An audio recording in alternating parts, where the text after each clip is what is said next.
Asante sana.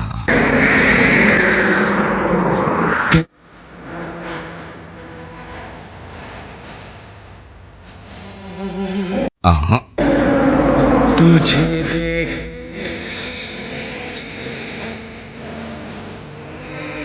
Haya basi, na hii ni moja kati ya nyimbo nzuri kabisa Sharukani pamoja na Kajol. Sharuk akimweleza maneno matamu mama Twambombo nyonga mkaeleni wake Tomfupa Ekeli, maneno yenye kumtonyoka pangoni mama kayai wake, tulizo la moyo wake bwana akimwambia kwamba tuje deka toyeja na sanam, ile siku ya kwanza nilipokuona Pyar hota hai divana sanam, na ndo ilikuwa mara yangu ya kwanza mimi kukupenda. Abu yaha sekaha jahe ham, nipo tayari kufia kwenye viganja vya mikono yako. Hayo si maneno yangu, ni maneno ya fundi wanabuita Sharukani, mfalme mahaba, mfalme malawidawi ama nini bwana. Mimi nikwambia tu kwamba tulikuwa na hamu na shauku kulikweli kutaka kujua picha hii lini itatoka, na sasa iko kwenye mikono salama. Kazi ni kwako kwenda kuitafuta na kupata nakala yako.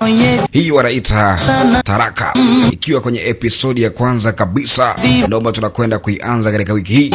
Mitamboni uko na miwako DJ Salu kaka mdogo mitamboni, lakini pia kwa mawasiliano zaidi utanipata kupitia 0655166020 kwa WhatsApp, lakini pia hata kwa mahitaji ya biashara matangazo. Yani kwa biashara yako ukitaka kufanyia matangazo, basi niko ready, niko tayari. Kazi ni kwako tu bila kupoteza time na mambo sio mengi sana. Wanasema uondo wa ngoma uingie kati ucheze. Sasa ndo hii hapa wanaita Taraka episodi ya kwanza. Hii hapa Taraka episodi ya kwanza. Haya sasa, ilikuwa ni siku nyingine, majira ya asubuhi na mapema. Kuna binti yuko hapa, huyu ndo queen wetu katika bichi yetu hii, wanamuita Jivika. Kuna sauti ya binti mdogo kabisa anasema kwamba kuna mji fulani hivi ulikuwa unaitwa mji wa ndoto. Katika mji huo kulikuwa na binti mmoja mashuhuri kulikweli. Alikuwa na ndoto mbalimbali, lakini pia alikuwa anatamani atimize ndoto na malengo yake kupitia kipaji alichokuwa nacho cha ushonaji, lakini pia haswa katika masuala kudesign mavazi. Binti huyo alikuwa na ndoto kubwa kweli, na alikuwa anapenda sana kushona mavazi yake kwa kutumia cherehani. Hakuwa na uwezo mkubwa, hakuwahi kufanya kazi kiwandani, wala hakuwahi kuajiliwa, na hanaga ndoto kabisa za kuajiliwa. Sasa mtoto huyu alikuwa anasoma kitabu hiki, alikuwa akijisomea, lakini sasa kumbe macho yake yote alikuwa akimtazama Jivika. Lakini pia pembeni yake kulikuwa na binti mmoja alikuwa akitabasamu wakati alipokuwa akimtazama mtoto huyu. Tazame macho yake. Yaani wewe unashindwa kujisomea muda wote tu na macho yako yote umemkodolea Jivika. Anyambi unajifunza nini pa? Anasema yani anaacha kujisomea, macho yake yote ananitazama mimi. Anasema jamani, mimi nimechoka kusoma. Kila wakati tu nakuwa najisomea. Mimi nataka niwe fundi kama wewe. Anasema mimi nataka niwe fundi kama wewe. Kwa nataka ushone nguo kama hii. Harembi, hii ngombo nimeshona inaonekanaje? Ni nzuri au ni mbaya? Mbaya bwana. Wanamcheka. Super! Ni nzuri kweli kweli. Yaani imedamshi kinoma noma. Hado umedesign vizuri mno. Binti wanamuita Jivika. Huyu ndo styling wetu katika picha safi kabisa hii hapa wanaita Taraka. Sasa mimi nikwambia tu kwamba kaa kwa kutulia mtazamaji, ili tuende sambamba, tuende sanjali. Na kaka mdogo, mimi nafikiri tutaelewana vizuri kabisa. Anasema je, ni kweli nzuri? Anambia ni nzuri kweli kweli. Anasema lakini mimi pia nataka nijifunze kuwa mtaalamu wa kutengeneza nguo kama wewe. Anambia basi usijali. Anasema sasa kwanza kabisa unapaswa kumaliza masomo yako, na baada ya hapo nitakufundisha. Kweli unaniahidi? Anambia ndio nakuahidi. Lakini kwa sasa jiandae uelekee shuleni. Mama yako sasa hivi anakuja. Alafu unanikera kweli. Hivi kwa nini unaogopa sana mama yangu? Janvi, school नहीं जाना तो haraka sana. Hadi sasa hivi bado hujiandaa kwenda shule. Na kuja mama sasa hivi tayari nimeshajiandaa. Jamani, niwekee na hii kwenye begi yangu. Mtoto anamogopa mama yake kweli kweli. Haraka. Haya wai. Taratibu jamani, basi usijue hata ukaanguka. Yaani huyu. Jamani wifi. Haya basi, katika nyumba hiyo hiyo. Anasema tangu asubuhi nimeamka, yani hapa kazi ni kupika na mimi mwisho wa siku nitanuka hata moshi. Sipati sana nafasi ya kujipulizia hata perfume. Are deva. Jamani. Kai zala? Nini shida tena mkwe? unazungumza peke yako. Vipi malele imeshapanda kichwani? Anaambia hamna, sasa bora hata malele ingelipanda kichwani. Ninavyokuambia mume wangu kakataa kunipa hata 100 nyekundu.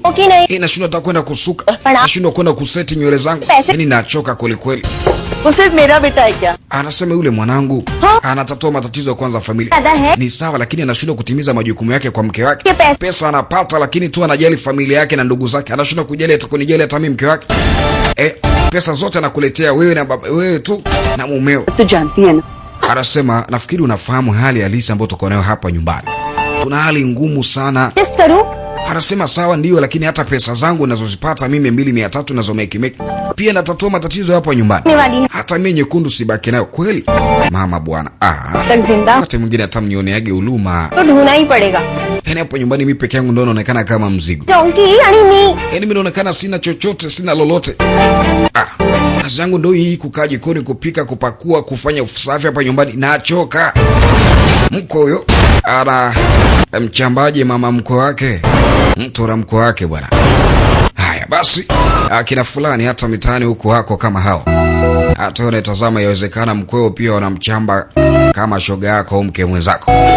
Basi kati huo chai ilikuwa tayari imeshaandaliwa. Mume wangu anasema hivi, hata rupia 80,000 imefika kweli hiyo pesa? Maana yake hapa tuje tukadaiwa tukadhalilika. Hebu nipatie kwanza mimi nihesabu hiyo pesa. Unafanya nini tena mke wangu? Anasema hiyo pesa haitoshi, inapaswa kuongezewa. Anasema sijui hata itakuaje. Unajua ninawaza kweli kweli, maana yake hata huyu mtu anayetudai ni mtata kweli. Anasema lakini mume wangu, unafikiri tutawezaje kuhendo maisha kiasi hiki? Hali ni ngumu. Anasema natamani kama hata ningelikuwa mfalme katika mji fulani, lakini kila siku maisha yanazidi kuwa magumu. Baba na mama wanajadili. Anasema hiyo pesa imepungua rupia 20,000. We, ati nini? Ina maana hata rupia 1,000 haijafika. Unamaanisha nini kusema hivyo mume wangu? Bwana, sasa wakati akiwa hapa kuna mtu anabisha hodi. Kengele hiyo.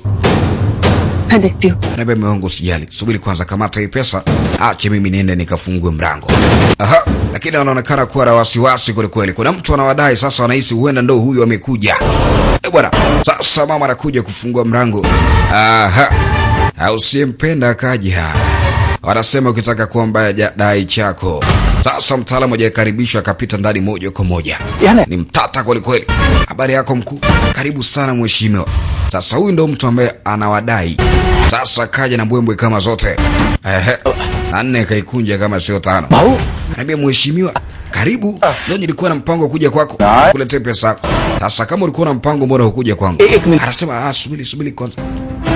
Pradip, hawa letre. Pradip, uko wapi? Hebu njoo kwanza. Baba anakuja sasa hivi. Sasa huyu ndo wanamuita Pradip. Mke wake ndio yule binti ambaye alikuwa analalamika mno kule jikoni, alikuwa akimchamba mama mkwe. Anambia una bege? Anambia baba, hapa nilipo na rupia 11,000 tu.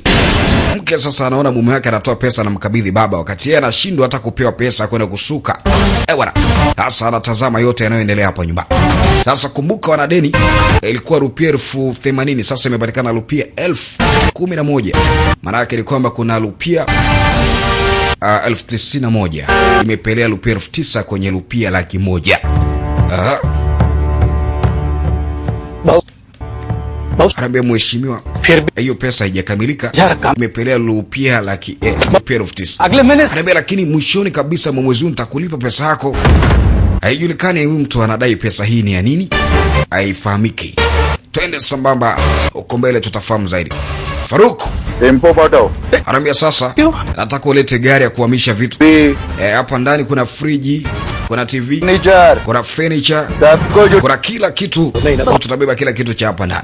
Sasa bintu anamuita Jivika, naye alikuwa anasikia. Sasa naye kaanza kupekua katika kiba vyake ambako alikuwa anahifadhi.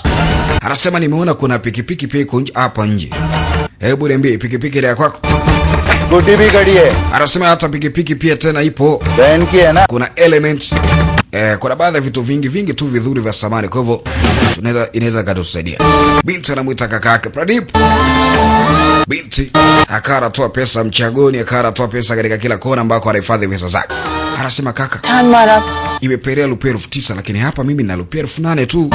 Kwa hiyo rupia 1,000 ndio itakuwa imekosekana. Anasema una rupia 8,000? Mdogo wangu, hebu angalia vizuri basi au fikiria. एक minute Ana hebu subiri kwanza kakangu. Binti sasa akaenda kuvuta draw. Katika kibaba chake ambacho huwa anahifadhigi vya kiba vyake. Binti kumbuka ni fundi cherehani. Sasa naona ana vya kiba vyake vya kuziba viraka. Aha, alienda kuchukua. कितने? Arabe hiyo ni begani. Mtu anayedewi pesa ni mtata kweli kweli.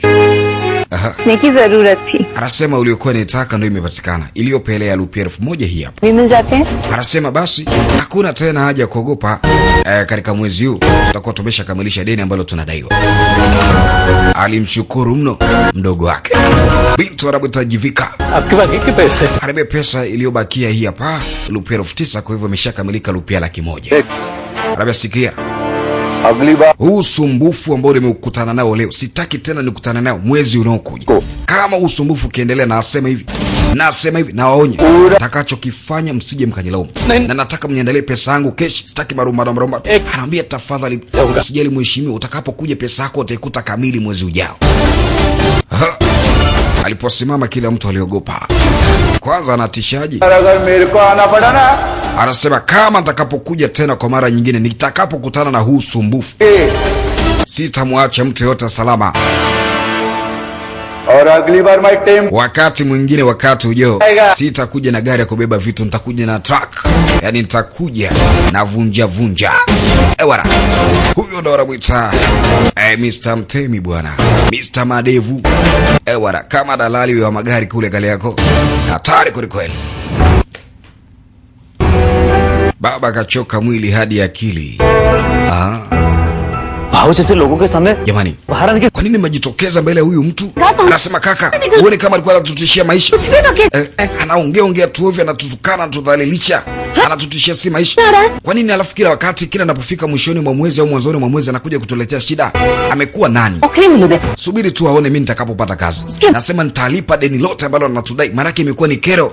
Anasema basi.